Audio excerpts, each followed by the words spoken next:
آقا کے وفادار ہے علماء دیوبند اسلام کے بسم اللہ الرحمن الرحیم۔ ہندوستان کے اصل باشندے کون ہیں؟ اس سلسلے میں ایک فرقے کی جانب سے مسلسل یہ دعویٰ پیش کیا جاتا ہے کہ مسلمان اس ملک کے اصل رہائشی اور باشندے نہیں ہیں۔ آئیے اس دعوے کی حقیقت کو حضرت مولانا خالد سیف اللہ رحمانی صاحب کی ارشادات کی روشنی میں سمجھنے کی کوشش کرتے ہیں، جن کو حضرت نے انہی کی کتابوں اور گرنتھوں سے اخذ کیا ہے۔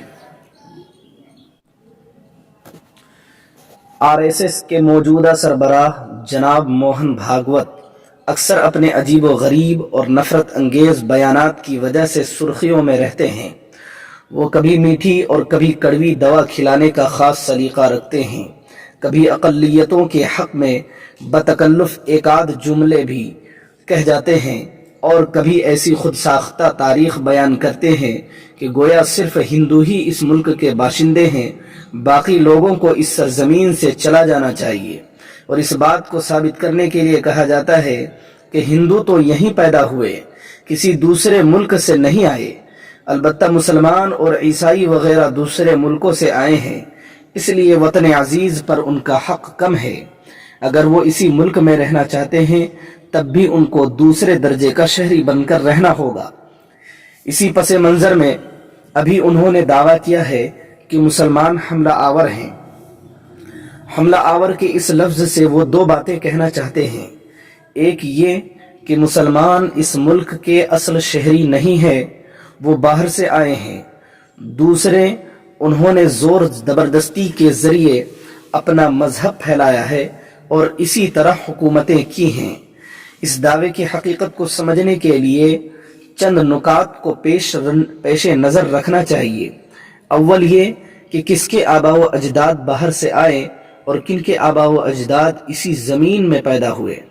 یہ ایسی بات نہیں ہے کہ جس کو وطنی یا غیر وطنی اور دیشی اور بدیشی ہونے کا معیار بنایا جائے۔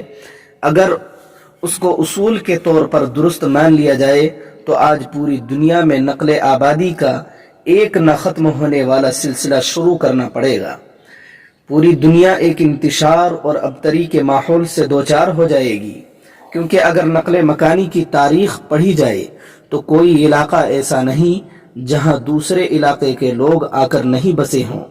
اگر ایسا نہ ہوتا تو یہ دنیا آج اس قدر آباد نہ ہوتی اور ویرانے کا منظر پیش کرتی۔ امریکہ میں ریڈ انڈین ایشیا سے اور سیاہ فام لوگ افریقہ سے پہنچے، اس کے بعد یورپ کے سفید فام پہنچے اور وہ پہلے سے آباد باشندوں کو دور دراز علاقوں میں بھگا کر قابض ہو گئے۔ کیا اب وہاں اس فلسفے پر عمل کیا جا سکتا ہے کہ جن کے آباء و اجداد یہاں پیدا ہوئے ہیں وہی اس ملک کے شہری سمجھے جائیں گے؟ اگر اس اصول کو مان لیا جائے تو خود ہمارے دیش کو کتنا نقصان پہنچے گا۔ آج دنیا کے بہت سے ملکوں میں بر صغیر کے تارکین وطن موجود ہیں، ان میں وہ لوگ بھی موجود ہیں جو مزدور بن کر اس حال میں پہنچے تھے کہ ان کے ہاتھوں میں ہل جوتنے والے بیلوں کی رسی تھی، اور آج وہ وہاں کے تخت و تاج کے مالک ہیں اور اقتدار کی لگام ان کے ہاتھ میں ہیں۔ حقیقت یہ ہے کہ جو لوگ جس علاقے میں آباد ہو گئے وہ اس علاقے کے وطنی ہیں۔ دوسرا قابل غور نقطہ یہ ہے کہ زمانے قدیم میں کوئی ایسا بین الاقوامی معاہدہ نہیں تھا جس میں دنیا کی سبھی حکومتیں بندھی ہوئی ہوں۔ زیادہ تر قبائلی نظام تھا، جو قبیلہ جس علاقے پر حاوی ہو گیا وہ اس علاقے کو اپنی ملکیت بنا لیتا تھا، چراگاہوں اور کھیتوں پر قبضہ کر لیتا تھا، یا تو دوسرے قبیلے کو مار بھگاتا تھا یا انہیں اپنا غلام اور خادم بنا لیتا تھا۔ بڑی حکومتیں ہوں یا چھوٹی، ملک گیری ہی ان کے معاش کا اور اپنے اقتدار کو وسعت دینے کا ذریعہ تھا۔ ہمارے ملک میں بھی قبائلی سرداروں اور راجاؤں کی یہی صورتحال تھی۔ اسی اصول کے تحت سلطنتیں بنتی، پھیلتی اور سکڑتی تھیں۔ اب ان پرانی تاریخوں کو نکالنا اور اس کی بنا پر لوگوں کی شہریت کے فیصلے کرنا ایک بے معنی بات ہوگی۔ دنیا بھر کے ممالک اسی طرح وجود میں آئیں اور آج تک وہاں نسل در نسل لوگ آباد ہیں۔ نیز پوری دنیا نے ان کو اس ملک کا باشندہ تسلیم کر لیا ہے۔ تیسرا قابل توجہ نقطہ یہ ہے کہ کیا ہندو اور خاص کر برہمن حملہ آور نہیں ہیں، اور کیا یہ باہر سے نہیں آئے ہیں؟ اس کا جواب یہ ہے کہ یہ بھی حملہ آور ہیں اور یہ بھی باہر سے آئے ہیں، کیونکہ یہ آرین نسل سے ہیں، جیسے مغل اور پٹھان وسط ایشیا سے تعلق رکھتے تھے، اسی طرح آریہ بھی وسط ایشیا کے خانہ بدوش تھے اور اچھی چراگاہ کی تلاش میں یہاں وہاں گھومتے رہتے تھے۔ وہ 2000 سے 1500 قبل مسیح کے درمیان ہندوستان میں داخل ہوئے اور بر صغیر کے پورے مغربی اور وسطی علاقے پر دور دور تک قابض ہو گئے، اور یہاں کے اصل باشندے در اور دیووں کو اس طرح مار بھگایا کہ وہ ہٹتے ہٹتے مشرقی اور جنوبی علاقے میں پناہ لینے پر مجبور ہو گئے۔ اس بات کو ہندوستان کے تمام معتبر اور قدیم مؤرخین نے لکھا ہے۔ چنانچہ لالا لاجپت رائے جو ایک قوم پرست لیڈر تھے، انہوں نے بھی کہا ہے، ہمیں اس بات کو تسلیم کر لینا چاہیے کہ ہندو آریہ بھارت کے مول نواسی نہیں ہے۔ بھارت کا اتہاس صفحہ نمبر 21-22۔ اسی طرح پی ایچ گپتا نے لکھا ہے، رامائن کوئی مذہبی کتاب نہیں بلکہ بدیسی آریوں کے ذریعے بھارتی مول نواسیوں کے درمیان جنگ پر آدھارت مبنی کتاب ہے۔ حوالہ رامائن میں میری کھوج، صفحہ نمبر 1۔ اسی طرح نمودری پال کا کہنا ہے، ہندوواد کی پیدائش بھارت میں نہیں ہوئی بلکہ دوسرے مذاہب کی طرح یہ بھی باہر سے آیا ہے، لیکن بھارت کی دھرتی پر پلا بڑھا، پھولا پھلا اور اب یہ ہندوستانی سرزمین کا ہی حصہ ہے۔ حوالہ دیش کا اتہاس، صفحہ نمبر 5212۔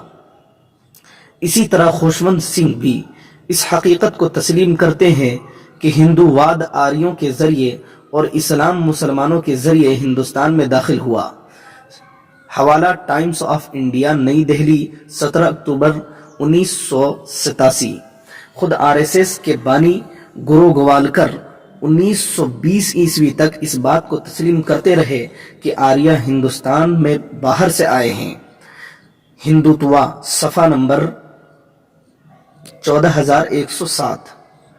بعد کو چل کر گرو گوالکر نے کہنا شروع کر دیا کہ آریہ باہر سے نہیں آئے تھے، اور اس کے لیے نہایت مضحکہ خیز دعویٰ کیا کہ گویا وسط ایشیا کے لوگ یہاں منتقل نہیں ہوئے بلکہ خود وہ علاقہ ہندوستان سے کھسک کر دور چلا گیا، اور اس وقت سنگھ پریوار کے لوگ بڑی قوت کے ساتھ اس بات کا پروپیگنڈا کرتے ہیں کہ آرین کہیں باہر سے نہیں آئے، حالانکہ اب تو وامن میشرام وغیرہ کا دعویٰ ہے کہ ڈی این اے ٹیسٹ سے بھی معلوم ہوتا ہے کہ برہمنوں کا تعلق یہودی نسل سے ہے، اور ہندوستان کے دوسرے لوگ بشمول مسلمان اور دلت کا ڈی این اے یکساں ہے۔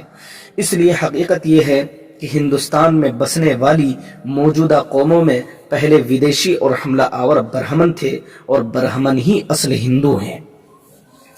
چوتھا نقطہ یہ ہے کہ ہندوستان میں جو دوسری قومیں آئیں، انہوں نے مقامی باشندوں کو اپنا دوست بنایا، ان سے رشتہ داریاں قائم کی، ان کی لڑکیوں سے خود شادی کی، اپنی لڑکیوں کو ان کے نکاح میں دیا، اور ان کے ذریعے ایک ملی جلی نسل وجود میں آئی جو رنگ و روپ میں، مزاج میں اور طور و طریق میں یکسانیت کی حامل ہے۔ اسی لیے ہم دیکھتے ہیں کہ سندھ میں جو عرب فوجی آئے یا ملک کے دوسرے علاقوں میں غزنی، غور اور دوسرے علاقوں سے جو قبائل آئے، ان کی تعداد چند ہزار سے زیادہ نہیں تھی، لیکن یہاں جن حکمرانوں سے ان کا مقابلہ ہوا اور اس کے لیے انہوں نے جو فوج بنائی، ان کی تعداد کہیں زیادہ تھی۔ بیرون ملک سے آنے والے لوگوں کی تعداد اس میں 10-15% بھی مشکل سے رہی ہوگی، یہاں تک کہ اکثر سپہ سالار بھی مقامی ہی متعین کیا جاتا تھا۔ اس لیے یہ کہنا درست نہیں ہے کہ بیرونی حملہ آوروں نے فتح حاصل کی، بلکہ واقعہ یہ ہے کہ رعایا اپنے حکمرانوں کے ظلم سے عاجز ہو چکی تھی۔ وہ اس قدر احساس کمتری میں مبتلا اور مرعوب تھی کہ علم بغاوت اٹھانے کی ہمت نہیں تھی۔ کہ ان میں بغاوت اٹھانے کی ہمت نہیں کر پاتے تھے۔ ان حالات میں باہر سے آنے والے ان کے لیے سہارا بنے اور ان کے ساتھ مل کر انہوں نے ظالم حکمرانوں سے نجات حاصل کی۔ یہ ستم رسیدہ عوام کی اپنے حکمرانوں سے لڑائی تھی، نہ کہ بیرونی حملہ آوروں کی ملکی لوگوں سے۔ مگر آریوں کا معاملہ اس سے بالکل مختلف تھا۔ آریوں نے مقامی باشندوں کے درمیان اور اپنے درمیان نسلی تفریق و امتیاز کی ایک دبیز دیوار کھڑی کر دی اور ویسا ہی نسلی امتیاز قائم کیا جو قدیم دور میں یہودیوں نے اختیار کیا تھا اور جو بعد کے دور میں سفید فاموں نے امریکہ میں آباد ریڈ انڈین اور سیاہ فام لوگوں کے ساتھ اختیار کیا تھا۔ یہ امتیاز اس درجے کا تھا جنہیں سن کر بھی انسانیت شرمسار ہو جاتی ہے۔ وہ صرف حملہ آور ہی نہیں تھے بلکہ ایک سنگدل آقا اور مالک کا روپ رکھتے تھے۔ حقیقت یہ ہے کہ ہندو مذہب طبقاتی تقسیم کی جیسی واضح تصویر پیش کرتا ہے، شاید ہی کسی اور مذہب میں ایسی طبقہ واریت پائی جاتی ہو۔ اگر انسانوں کے درمیان نسلی بنیاد پر تفریق کوئی قابل تعریف بات ہوتی تو یقیناً ہندوازم سے بڑھ کر کوئی مذہب قابل تعریف نہ ہوتا۔ ہندو مذہب کے مطابق انسان پیدائشی طور پر 4 گروہوں میں منقسم ہیں: برہمن، چھتری، ویش اور شودر۔ برہما سے مراد خدا کی ذات ہے، اسی لیے برہمن کا لفظ ہی اس طبقے کی خدا سے قربت کو بتلاتا ہے۔ برہمن بنیادی طور پر مذہبی نمائندہ ہوتا ہے۔ وید کی تعلیم حاصل کرنا اور نظر و نیاز لینا صرف برہمن کا حق ہے۔ برہمن پیدائشی طور پر مخلوق میں اعلیٰ درجے کا حامل ہے۔ جو کچھ اس دنیا میں ہے اصل میں برہمن کا ہے۔ جو جرائم پر دوسرے لوگ سزائے موت کے مستحق ہیں، برہمن کا اس جرم میں صرف سر مونڈا جا سکتا ہے۔ 10 سال کا برہمن 100 سال کے چھتری کے لیے بھی باپ کا درجہ رکھتا ہے۔ وہ ہر طبقے کی عورت سے شادی کر سکتا ہے۔ کسی دوسرے طبقے کا آدمی برہمن عورت سے نکاح نہیں کر سکتا۔ تاہم اگر برہمن کسی شودر عورت سے نکاح کرتا ہے تو گویا اپنے آپ کو نرک یعنی دوزخ کا مستحق بناتا ہے۔ برہمن خواہ کتنا بھی برا عمل کرے وہ تعظیم اور احترام کا مستحق ہے۔ چھتری کا کام دان دینا، چڑھاوے چڑھانا اور حفاظت و صیانت کا کام انجام دینا ہے۔ ویش تجارت و زراعت اور مویشیوں کی پرورش کا کام کریں گے اور دان دیں گے۔ یہ سب گویا برہمن کی خدمت کے لیے ہیں، لیکن ان میں سب سے بدقسمت طبقہ شودروں کا ہے۔ یہ وید کی تعلیم حاصل نہیں کر سکتے، برہمن کے ساتھ بیٹھ نہیں سکتے۔ ان کا سب سے اہم کام پورے اخلاص سے برہمنوں کی خدمت کرنا ہے۔ برہمن شودر کا مال بجبر لے سکتا ہے۔ اگر وہ اپنے سے اونچی ذات پر لکڑی اٹھائے تو اس کا ہاتھ کاٹ ڈالا جائے اور غصے میں لات مارے تو پیر کاٹ ڈالا جائے۔ اگر کسی شودر نے برہمن کو گالی دی تو اس کی زبان تالو سے کھینچ لی جائے، اور اگر کوئی شودر مدعی ہو کہ وہ برہمن کو تعلیم دے سکتا ہے تو اس کو کھولتا ہوا تیل پلایا جائے، یہاں تک کہ کتے، بلی، مینڈک، چھپکلی، کوے، الو کے اور شودر کے مارنے کا کفارہ برابر ہے۔ الامان والحفیظ۔ 5ویں بات یہ ہے کہ یہ بھی ایک تاریخی حقیقت ہے کہ اسلام اس ملک میں محمد بن قاسم یا غزنوی یا غوری یا مغلوں کے ساتھ نہیں آیا۔ اسلام تو اس ملک میں اس سے بہت پہلے خلیفہ ثانی سیدنا حضرت عمر فاروق رضی اللہ تعالیٰ عنہ کے مبارک عہد میں آ چکا تھا۔ ہندوستان کا جنوبی ساحلی علاقہ جو مالابار کہلاتا ہے، وہاں سری لنکا سے گزرتے ہوئے عرب تجار پہنچے۔ انہوں نے اپنی خوش اخلاقی، دیانت داری، راست گوئی، عہد کی پختگی، مقامی باشندوں کے ساتھ حسن سلوک اور ہمدردی و غمخواری کے ذریعے لوگوں کے دل جیتے۔ وہ حملہ آور نہیں تھے، وہ محبت کے سوداگر تھے۔ انہوں نے فولاد کی تلوار سے نہیں بلکہ اخلاق کی تلوار سے لوگوں کے دل و دماغ کو فتح کر لیا، اور جو لوگ برہمنوں کے ظلم و ستم سے عاجز تھے انہوں نے ان کو اپنے لیے اللہ کا انعام سمجھا، ان کا استقبال کیا۔ بڑی تعداد میں لوگ اپنی رضا و رغبت سے مسلمان ہوئے، یہاں تک کہ عوام کے ساتھ ساتھ بعض حکمرانوں نے بھی اسلام قبول کیا۔